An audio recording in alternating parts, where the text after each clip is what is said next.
yang kami hormati, serta teman-teman yang sedang menonton video ini yang kami sayangi dan kami banggakan. Jadi di sini kami dari kelompok 2 ingin memaparkan sebuah materi yang cukup penting, yaitu mengenai penjelasan Undang-Undang Nomor 12 Tahun 2011. Namun sebelum kita lanjut ke pembahasan, di sini saya bersama partner-partner saya di samping kanan kiri akan memperkenalkan diri. Dari saya dulu selaku moderator, nama saya Nawang Daya Respati dengan NIM 5074. Saya Fadila Ahmad Zinda dengan NIM 084. Saya Fokus Wijaya dengan NIM 079. Saya Alfarida Kusuma dengan NIM 078. Saya Nena Barika Sutomo dengan NIM 070.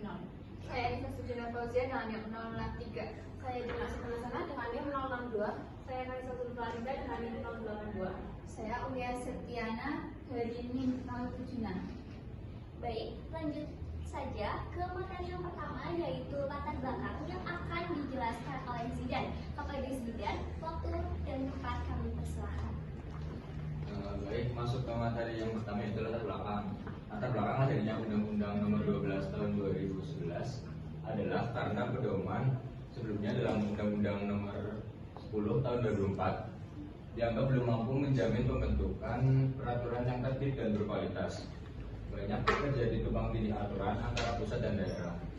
Teknik penyusunan yang belum seragam serta belum kuatnya kepastian dari peraturan.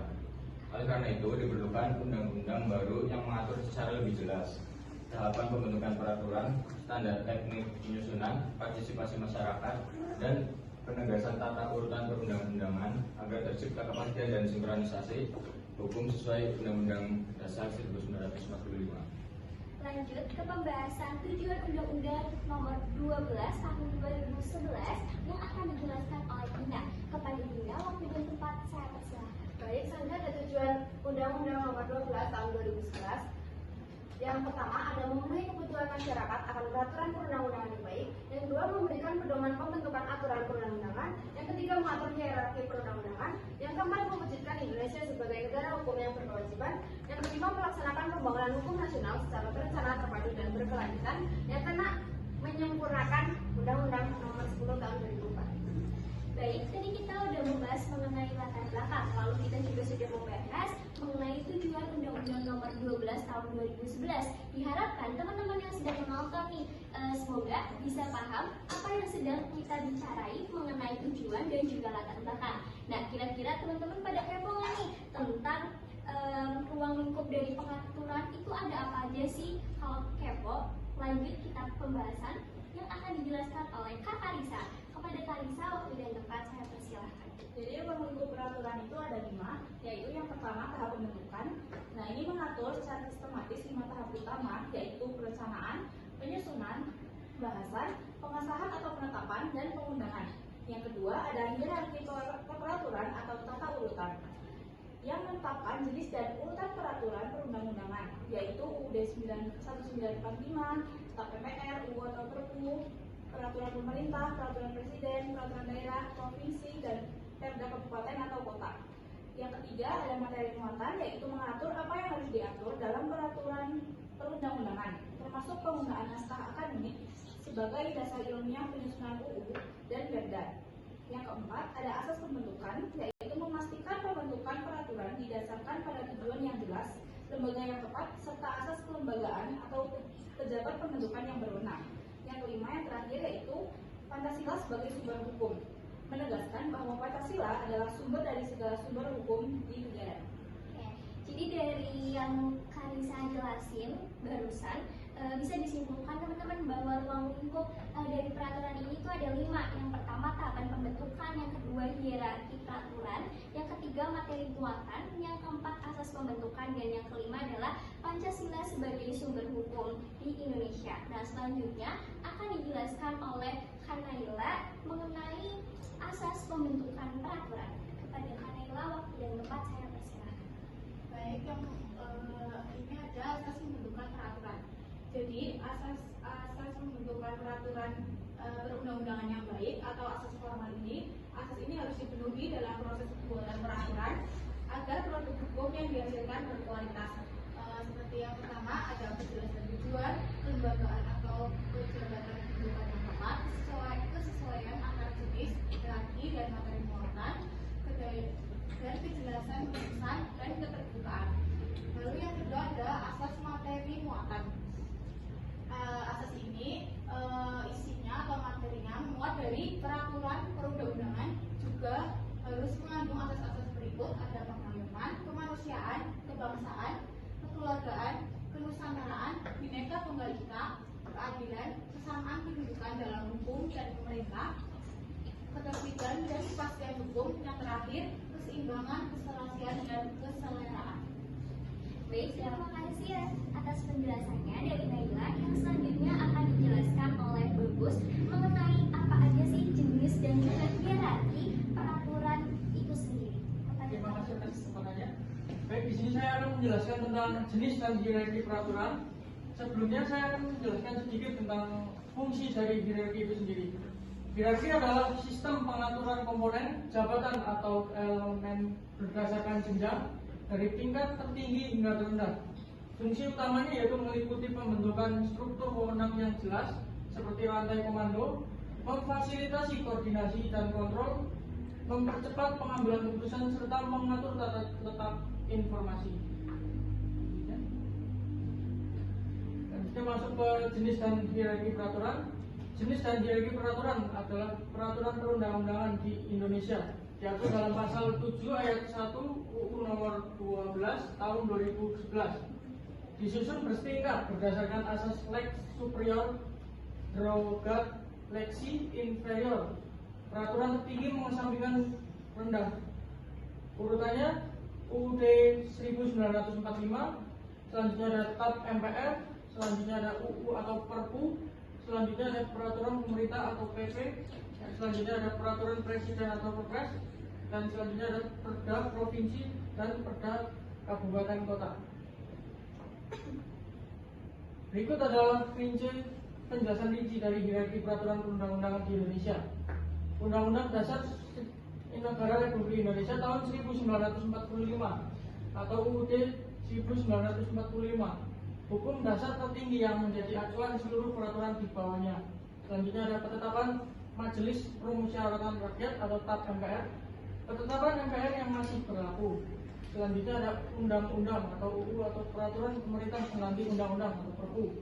Undang-undang dibuat oleh DPR bersama Presiden, sedangkan Perpu dibuat oleh Presiden dalam kegiatan yang memaksa.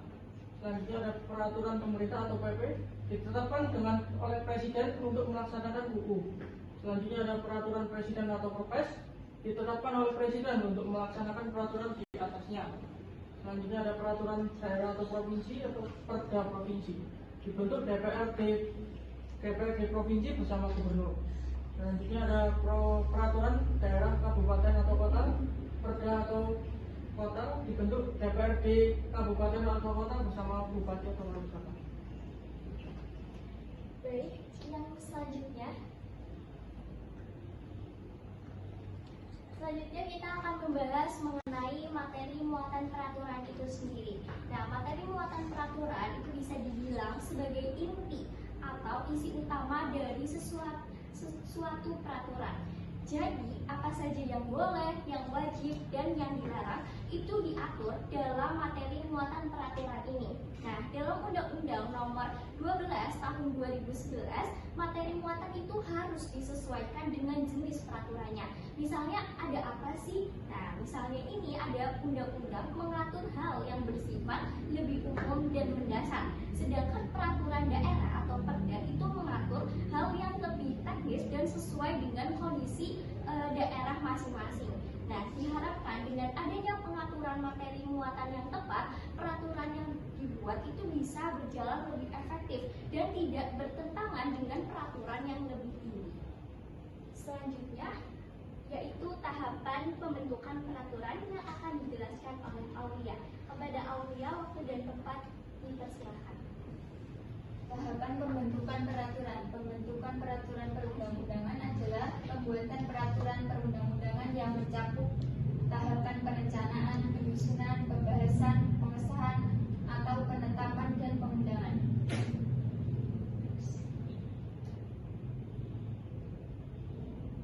pertama ada perencanaan. Perencanaan penyusunan undang-undang dilakukan melalui program legislasi nasional yang biasa disebut prolegnas, yang merupakan skala prioritas program pembentukan undang-undang dalam rangka mewujudkan sistem hukum nasional.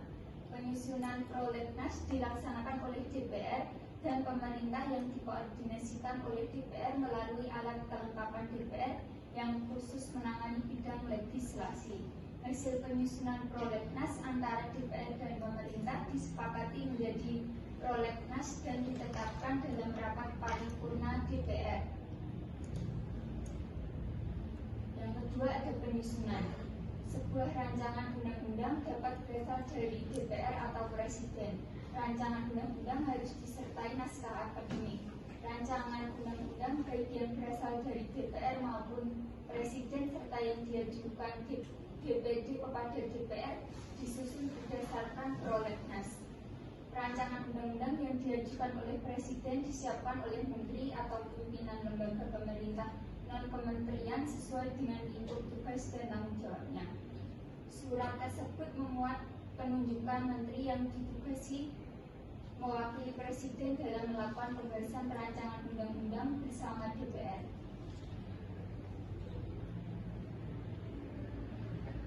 Yang ketiga adalah pembahasan di tahap perancangan undang-undang ini disusun secara mendalam oleh DPR bersama dengan pemerintah.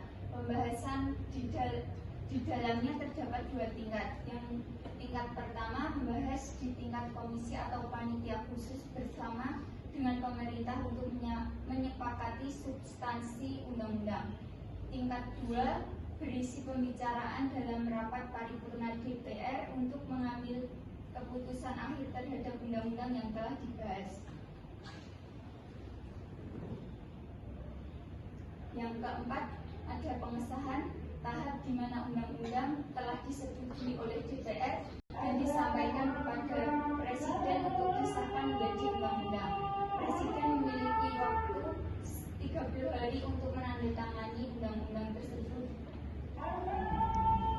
Yang kelima adalah pengundangan. Pengundangan adalah tahap akhir dalam proses pembentukan peraturan perundang-undangan, di mana undang-undang yang telah disahkan diumumkan secara resmi agar diketahui oleh masyarakat. Pengundangan dilakukan dengan mencantumkan undang-undang dalam lembaran negara Republik Indonesia dan tambahan lembaran negara Republik Indonesia. Dengan pengundangan, undang-undangan tersebut memiliki kekuatan hukum yang mengikat dan dapat diberlakukan secara nasional. Baik, yang selanjutnya yaitu mengenali partisipasi masyarakat. Partisipasi masyarakat itu bisa berupa hak masyarakat memberikan masukan, bentuk partisipasi, dan juga pentingnya keterbukaan. Nah, 3 poin ini akan dijelaskan oleh Presiden. Waktu dan tempat saya persilakan. Baik, jadi partisipasi masyarakat dalam Undang-Undang Nomor 12 Tahun 2011 itu ada 3 poin. Yang pertama ada hak masyarakat memberi masukan. Nah, dalam Undang-Undang Nomor 12 Tahun 2011 menjamin bahwa masyarakat itu berhak terlibat dalam proses pembentukan undang-undang. Hak tersebut meliputi yang pertama ada memberikan pendapat secara lisan maupun tertulis. Yang kedua ada menyampaikan kritik, saran dan usulan terhadap rancangan peraturan. Yang ketiga ada memperoleh informasi yang jelas mengenai materi yang sedang dibahas. Dan dari apa yang saya ucapkan itu kita jadi tahu bahwa ini menunjukkan bahwa pembentukan hukum tidak hanya urusan pemerintah dan DPR, tetapi juga milik masyarakat sebagai pihak yang akan terkena dampak aturan. Lalu yang kedua ada bentuk-bentuk partisipasi. Partisipasi masyarakat dapat dilakukan melalui berbagai cara, antara lain yang pertama ada rapat dengan pendapat umum atau RDPU di DPR atau pemerintah. Yang kedua ada uji publik terhadap rancangan undang-undang atau perda. Yang ketiga ada penyampaian aspirasi melalui organisasi masyarakat, akademisi atau lembaga profesi. Dan yang terakhir ada pemberian masukan tertulis melalui media resmi seperti website, surat ataupun forum konsultasi publik. Lalu yang terakhir ada pentingnya keterbukaan. Keterbukaan dalam proses pembentukan peraturan sangat penting karena yang pertama adalah menjamin proses legislasi berjalan transparan dan demokratis. Lalu yang kedua ada mencegah lahirnya aturan yang hanya menguntungkan kelompok tertentu, dan yang ketiga ada meningkatkan kualitas peraturan karena mendapat banyak sudut pandang. Lalu selanjutnya ada menumbuhkan kepercayaan masyarakat terhadap pemerintah dan hukum. Tanpa keterbukaan, partisipasi masyarakat tidak akan bermakna dan peraturan berpotensi tidak sesuai kebutuhan nyata di lapangan.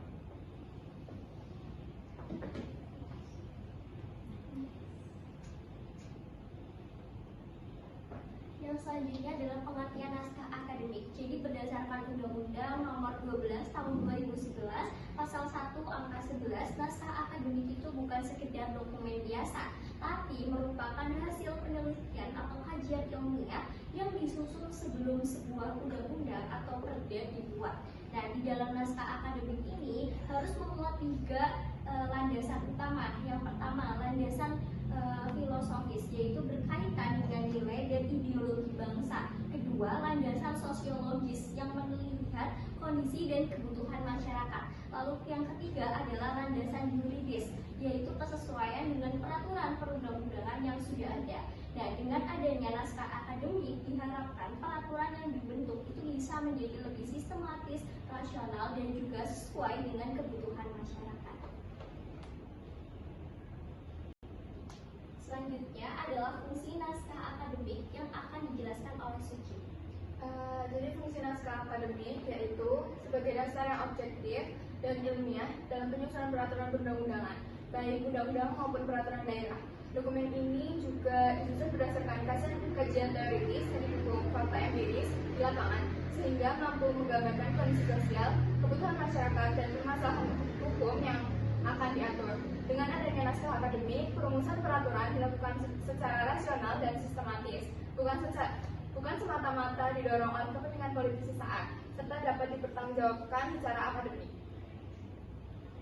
Baik, yang selanjutnya adalah kedudukan naskah akademik yang akan dijelaskan oleh Nova. Kepada Nova, waktu dan tempat saya persilakan. Jadi selanjutnya ada kedudukan naskah akademik. Jadi naskah akademik memiliki kedudukan yang sangat penting dan strategis dalam proses pembentukan undang-undang. Seperti yang tertera pada pasal 43 ayat 3 secara tegas menetapkan bahwa rancangan undang-undang yang diajukan oleh DPR, Presiden, dan DPD harus dilengkapi naskah akademik. Kecuali untuk UU APBN, penetapan Perpu menjadi UU atau perjanjian nasional. Artinya, kualitas dan arah peraturan norma dalam UU sangat ditentukan oleh analisis yang dituangkan dalam naskah akademik. Dengan kedudukan tersebut, naskah akademik menjadi instrumen yang menjamin agar pembentukan undang-undang didasarkan pada kebutuhan nyata masyarakat, selaras dengan sistem hukum yang berlaku, serta memiliki dasar filosofis, sosiologis, dan yuridis yang kuat. Yang selanjutnya yaitu sistematika naskah akademik yang akan dijelaskan oleh Karisa. Kepada Karisa, waktu dan tempat saya persilakan. Jadi sistematika naskah akademik itu yang pertama ada judul, kedua kata pengantar, ketiga daftar isi, keempat bab 1 pendahuluan yang berisikan latar belakang, sasaran, identifikasi masalah, tujuan dan kegunaan, dan metode penelitian. Yang kelima ada bab 2 atau kajian teoritis dan praktis empiris yang berisi tentang teori, asas, praktik, perkembangan pemikiran, serta implikasi sosial, politik, ekonomi, dan keuangan negara.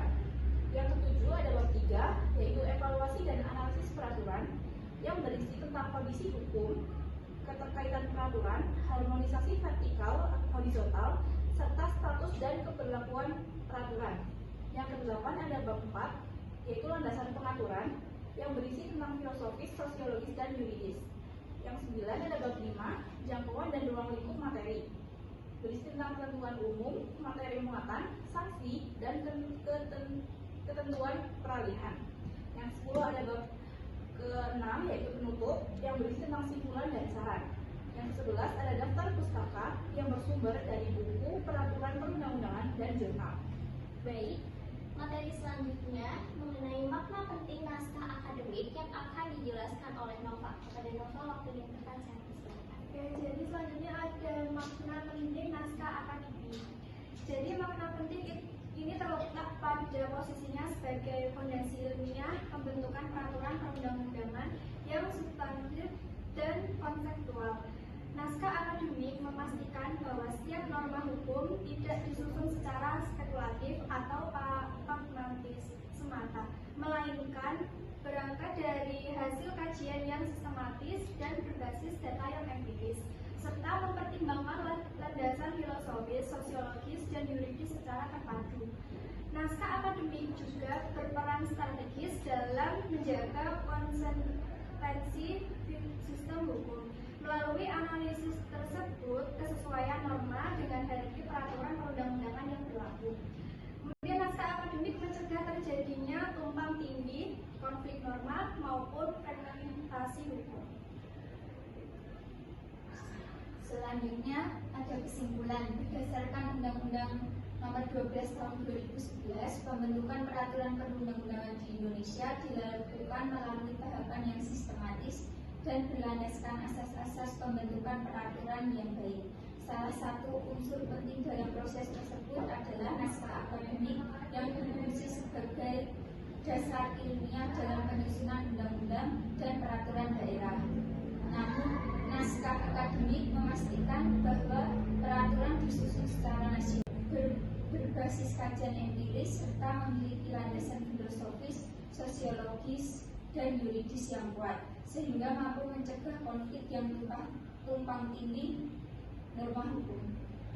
Nah, itu adalah penjelasan dari kelompok 2 nih teman-teman mengenai penjelasan Undang-Undang Nomor 12 Tahun 2011. Nah, diharapkan teman-teman di sini yang sedang menonton, semoga ini bisa dijadikan hal yang bermanfaat dan menambah wawasan pengetahuan teman-teman sekalian yang ada di rumah maupun ada di mana saja.